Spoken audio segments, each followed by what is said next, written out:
আমার পরিবারের মিষ্টি মিষ্টি বন্ধুদের আর যারা আমার চ্যানেলে নতুন, যারা এই ভিডিওটা ফার্স্ট দেখছো, তাদের সবাইকে জানাচ্ছি সুপ্রভাত। আজকের দিনটা সবার জন্য অনেক অনেক শুভ হোক। আর তোমরা সবাই কেমন আছো? আশা করছি ভালো আছো, আর আমিও খুব ভালো আছি। তো ভিডিও শুরু করার আগেই বড়দের জানাই প্রণাম, ছোটদের জন্য রইল অনেক অনেক ভালোবাসা। আমাদের প্রতিটা দিনেই গুরুজনদের আশীর্বাদ ছাড়া কখনোই ভালো কাটতে পারে না।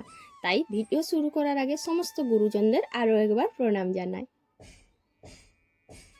আর হ্যাঁ বন্ধুরা, আজকের বিষয়টা একটু অন্যরকম, তাই ভিডিওটা খুব ভালো করে দেখো। আর অবশ্যই এটা কিন্তু সমস্ত মেয়েদের জীবনের একটা কথা বলতে পারো, গল্প কথা, দৈনন্দিন জীবনযাত্রার কথা।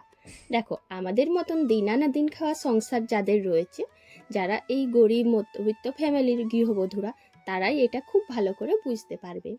তো আমাদের মতন দিন আনা দিন খাওয়া ফ্যামিলিতে একজনের রোজগারের ওপর কি করে সংসার চালাতে হয়, কতটা কষ্টের ওপর সংসার চালাতে হয়, এটা পুরোটাই কিন্তু নির্ভর করে গৃহবধূদের ওপর। আর গ্রামের গৃহবধূদের ওপর আরেকটু হয়তো চাপটা বেশিই থাকে। তো তোমরা দেখো, গৃহবধূদের ওপর যেহেতু সংসারের সমস্ত দায়িত্বটা থাকে, দায়িত্ব না, এটা বলতে পারো ভালোবাসা, কর্তব্য, নিজের নিজের কাজ। তো সেই নিজের কাজটা কিভাবে তুমি সমাধান করবে, অনেক সমস্যা বাড়িতে থাকে। তো সেই সমস্যাগুলো সমাধান করতে বা সংসারের খরচগুলো কমাতে আমাদেরকেই একটু বুদ্ধি খাটাতে হয়। তো সংসারের সমস্ত খরচ, তার মধ্যে একটু যদি খরচ কমানো যায় কতটা ভালো হয়। আর সেই খরচ কমানোর জন্য বুদ্ধি খাটিয়ে আজ একটা কাজ করলাম। আর জানতে হলে পুরো ভিডিওটা দেখো, নিশ্চয়ই তোমরা বুঝতে পারবে। সেই জন্য আজকে যখন সবজি বাজার করতে গিয়েছিলাম, আমাদের মতন সংসারের গৃহবধূদের একটু না বুদ্ধি খাটালে কখনোই হয় না। তাই আমি বুদ্ধি খাটিয়ে একদিকে যেমন সংসার খরচের জন্য কিছু টাকা বাঁচিয়েও নিলাম, সবজি বাজার করতে গিয়ে তার মধ্যে থেকে আবার এক ব্যাগ ভর্তি সবজিও বাজার করে বাড়িতে নিয়ে এলাম। তো এক ব্যাগ ভর্তি বাড়িতে সবজি নিয়ে এলাম, আর আবার এদিকে টাকাও জমালাম। তো কি করে এটা হলো সেটা জানতে হলে পুরো ভিডিওটা দেখো। আর এই টিপসগুলো কিন্তু তোমাদেরও কাজে লাগবে। ভোর থেকে উঠে বাড়ির সমস্ত কাজকর্ম করা হয়ে গেছে, যেটাকে বলা হয় বাসি কাজকর্ম।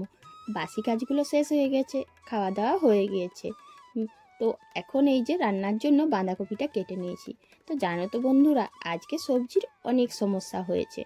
আজ বাড়িতে সবজি নেই বললেই চলে, কিন্তু তবুও আমি চেষ্টা করলাম যে যদি না আমাকে বাজার যেতে হয়। তো দেখলাম যে একটু বাঁধাকপি ছিল, আর বাঁধাকপিটা প্রায় 2-3 দিনের হয়ে গেছিলো। তো ভাবলাম যে না, এটার আর তরকারি হবে না, তাই বাঁধাকপিটা ভালো করে সেদ্ধ করলাম। হ্যাঁ, একটু হয়তো সময় লাগলো, কিন্তু ভালো করেই সেদ্ধ হয়েছে। তাই এটা সেদ্ধ করে নিচ্ছি।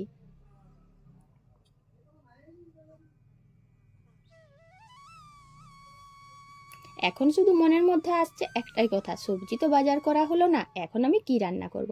তো বাঁধাকপিটা সেদ্ধ করে নিচ্ছি। আর এখন দেখো, এই যে বাঁধাকপির সঙ্গে এই শাকটাও করব।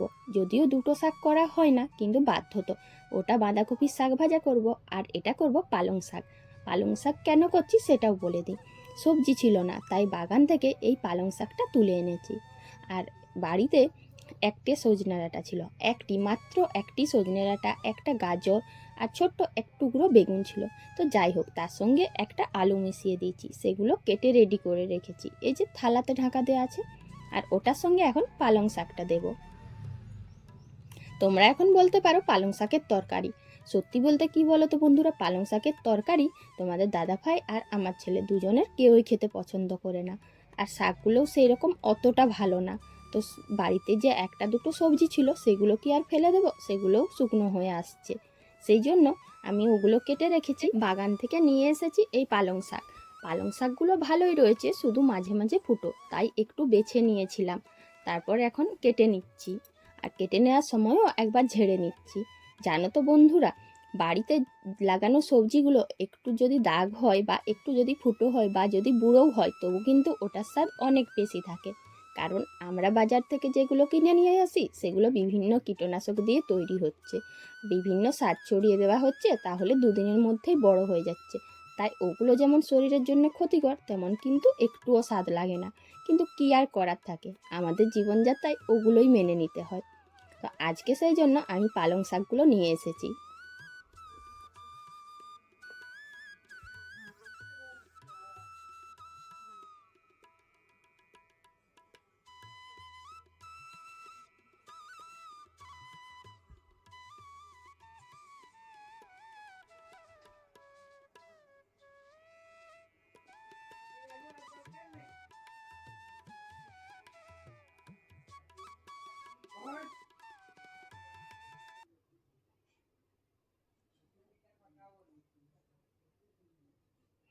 ওই যে একটা দুটো যে সবজি ছিল ছোট্ট ছোট্ট টুকরো টুকরো টাইপের, সেইগুলো এখন একটু তেল দিয়ে নেড়ে ভাজতে দিয়ে দিয়েছিলাম। আর ভাজার পরেই দেখলাম যে একটু শক্ত আছে, তাই জল দিয়ে সেদ্ধ করছি। আর এদিকে এই যে পালং শাকগুলো ভালো করে কেটে নিয়েছি, এখন জলে ধুয়ে নিচ্ছি। এই ঝুড়িটা আমার অনেক কাজে লাগে, বিশেষ করে শাক তোলার সময়, আবার শাক ধোয়ার সময়। আর এই ঝুড়িটার কিন্তু বয়স জানো তো অনেক দিন হয়ে গেল। খুব সাবধানে রাখি বলে একটা ঝুড়ি আমার প্রায় 4 থেকে 5 বছর পেরিয়ে গেল। সত্যি বলতে জিনিসের যত্ন করলে একটা ছোট্ট কম দামি জিনিসও যে অনেক দিন যায়, এই ঝুড়িটাই তার প্রমাণ। আর আমি বাড়ির সমস্ত জিনিসগুলোই খুব ভালো করে গুছিয়ে সাবধানে রাখি, বলতে গেলে খুব যত্ন, যার জন্যই সব জিনিসেই অনেক দিন রয়ে যায়। আর এগুলো অনেকেই হয়তো বিশ্বাস করে না, মানে আমাদের বাড়িতে যারা আসে তাদের বেশিরভাগই কিন্তু এটা বিশ্বাসই করে না। তো যাই হোক, বকবক করতে করতে শাকগুলোও ধুয়ে নিলাম।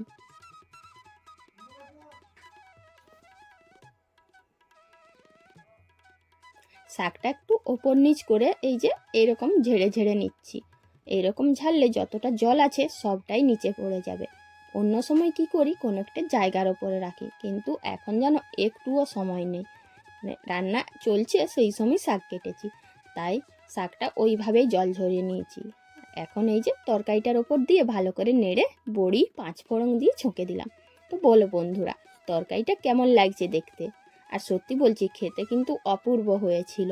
অপূর্ব, মনে হয় যে এটা তরকারি ওটা তরকারি, কিন্তু আমার মনে হয় যে কোনো তরকারি যদি খুব ভালো করে রান্না করার চেষ্টা করো, অবশ্যই কিন্তু সেটা বেমানানসই তরকারি হলেও খেতে ভালো লাগে। এখন ডালটাও করে নিয়েছি। তো যাই হোক, দুপুরবেলায় খাওয়া দাওয়া হয়ে গেছিলো। হাটের থেকে আমি কি কি সবজিগুলো বাজার করে নিয়ে এসেছি দেখো। দুটো ফুলকপি, আর তার সঙ্গে এই যে টুকটাক সবজিগুলো, গাজর রয়েছে, বেগুন রয়েছে, শসা রয়েছে। তো বলি বন্ধুরা তোমাদেরকে, আজকে একটা কথা তোমাদের সাথে শেয়ার করি। আমি যে কিভাবে সবজি বাজার করতে গিয়ে টাকা বাঁচিয়ে রাখলাম আর এই যে ব্যাগ ভর্তি সবজি কিনলাম, তো সেটাই তোমাদেরকে বলি। আমি বাজার করতে নিয়ে গেছিলাম 100 টাকা, আর সেই 100 টাকার থেকে দেখো দুটো ফুলকপি অনেক দাম দর করে 10 টাকাতে নিয়েছি। আর এই যে বেগুন নিয়েছি 15 টাকা, আর ওদিকে গাজর 4টা নিয়েছিলাম 10 টাকা। তাহলে আর এই যে শসাটা রয়েছে এটাও 10 টাকা। তাহলে তিনটে জিনিসেই 10 টাকার করে নিয়েছি, আর একটা 15 টাকা, তাহলে মোট হলো 45 টাকা। কিন্তু আমি নিয়ে গেছিলাম 100 টাকা। আর তারপরে আবার এই বাজারটা আমাকে করতে দিয়েছিল সকালবেলায় আজকের জন্য, কিন্তু আমি বাড়ির এই যে টুকটাক যে সবজিগুলো ছিল সেইগুলো দিয়েই চালিয়ে দিলাম আজকের বাজার। হ্যাঁ, তোমাদেরকে তো বলাই হয়নি, আলু আমি অনেকটাই কিনে রেখেছিলাম, তাই আলুর দরকার নেই। তো 100 টাকা বাজার করতে গিয়ে 45 টাকা খরচ করলাম, আর বাকিটা জমা রইলো। তাও আবার কি, এই সবজিটা দিয়ে কিন্তু 2 দিন হয়ে যাবে।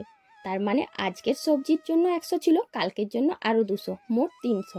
3 দিনে 300-র মধ্যে 45 টাকা খরচ করে হয়ে গেল। হ্যাঁ, তবে এটা বলতে পারো যে এখান থেকে আমি সাশ্রয় করলাম এই কারণে যে আমার আগে থেকে কিছু রাখা ছিল। যেমন আলু, কম দামে বেশ কিছু আলু কেনা ছিল, আগের দিন কিনেছিলাম। তার সঙ্গে বাগান থেকেও কিছু সবজি নিয়ে এসেছি, আর লঙ্কাও কিনতে হলো না, কারণ বাগানে রয়েছে সেগুলো তুলব। মোট কথা এদিক ওদিক ম্যানেজ করে সব কিছু দিয়ে আমি অনেকটা টাকাই সবজির বাজার থেকে বাঁচিয়ে নিলাম। ছেলেকে একটু ওআরএস দিচ্ছি, কারণ ও বলল যে লেবু দিয়ে শরবত দাও, আর লেবুও নেই বাড়িতে, লেবু কিনতে ভুলে গিয়েছি, তাই একটু অরেঞ্জ ফ্লেভারের শরবত না দিয়ে অরেঞ্জ ফ্লেভারের ওকে ওআরএস দিলাম। হাতটা কাটা আছে, ওটা তোমাদেরকে একবার দেখিয়ে দিল। তো জানো তো বন্ধুরা, গৃহবধূদের এটাই কাজ, বাড়িতে যে টুকটাক জিনিসপত্র যদি একটু বাঁচিয়ে রাখতে পারো, যদি থাকে, তাহলে এই বাজার দোকান করার সময় দেখবে যেটা রয়েছে সেটা না কিনলেও হয়, তাহলে সেই দিনের যে খরচার টাকাটা সেটা থেকে অনেক কম জিনিস কিনে খরচটা বাঁচানো যায়। হ্যাঁ, আমি যেহেতু গ্রামে থাকি, তাই গ্রামের সবজি বা আমাদের বাগানে যে সবজি রয়েছে টুকটাক যেগুলো রয়েছে সেগুলো দিয়ে হয়তো একটু বেশি এই সমস্যার সমাধান করতে পারলাম। তবে যারা শহরে থাকো তাদের ক্ষেত্রেও কিন্তু এটা সম্ভব। তারা যেগুলো বাজার করে নিয়ে আসবে একটু কম দামে বেশি পেয়ে গেলে পরের দিন আর সেটা কিনতে হবে না। এখন দেখো, বাজার তো করে নিয়ে এসেছি আর টাকাও তো বাঁচালাম, কিন্তু এখন ভাবছি যে টুকটাক আরও জোগাড় করতে হবে বাগান থেকে।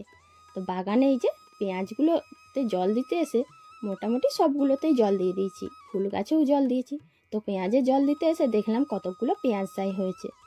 আর জানো তো বন্ধুরা, এই প্রথম আমাদের পেঁয়াজ গাছে পেঁয়াজ সাই হচ্ছে। তো অনেক দিন ধরে চেষ্টা করেছিলাম, দেখতেই পাইনি। আজ দেখলাম না, একটু বড় বড় হয়েছে, তাই তুলে নিয়ে যাচ্ছি। যদি হনুমানে নষ্ট করে দেয়। আর তাছাড়া সবজিও খুব বেশি আনিনি, দুদিন তো আমাকে চালাতেই হবে, তাই পেঁয়াজ সাইগুলোও আমি দেখে দেখে তুলে নিচ্ছি। পেঁয়াজ সাইয়ের পকোড়া খেতে দারুণ লাগে, তাই ভাবছি এগুলো কাল সকালে পকোড়া করব। তারপর আবার দেখা যাক অন্যরা আবার কে কী খেতে চায়। ঘরের বউদের তো আবার নিজেদের ইচ্ছে থাকতে নেই, তাই না? তো যেটাই হোক না কেন, এই পেঁয়াজ সাই দিয়ে যেটাই করি না কেন সেটাই ঠিক আছে, আর সেটাই খেতে ভালোও লাগবে। সব পেঁয়াজ সাইগুলো তুলে নিয়েছি। এখন যখন ঝাড়ছি দেখছি ভেতর থেকে যেন জল পড়ছে। অবাক লাগলো যে এগুলো তো কিছু আদৌ আছে না নেই, মানে এগুলো জলে পুরো ভর্তি জিনিস। তো বন্ধুরা, আমার এই ছোট্ট ছোট্ট টিপসগুলো তোমাদের কেমন লাগলো অবশ্যই কিন্তু এরকম করতে পারো। আর তাহলে দেখবে তোমরাও কিছুটা সাশ্রয় করতে পারবে। আর গৃহবধূরা সাশ্রয় করলে সংসারে দেখবে কোনো কিছুই অভাব থাকবে না, অসুবিধে থাকবে না, অনেক কিছু অসুবিধাই তোমরা সমাধান করতে পারবে। তো আজকের ব্লগ এখানেই শেষ করছি, কাল আবার দেখা হবে নতুন একটা ব্লগে। তো টাটা।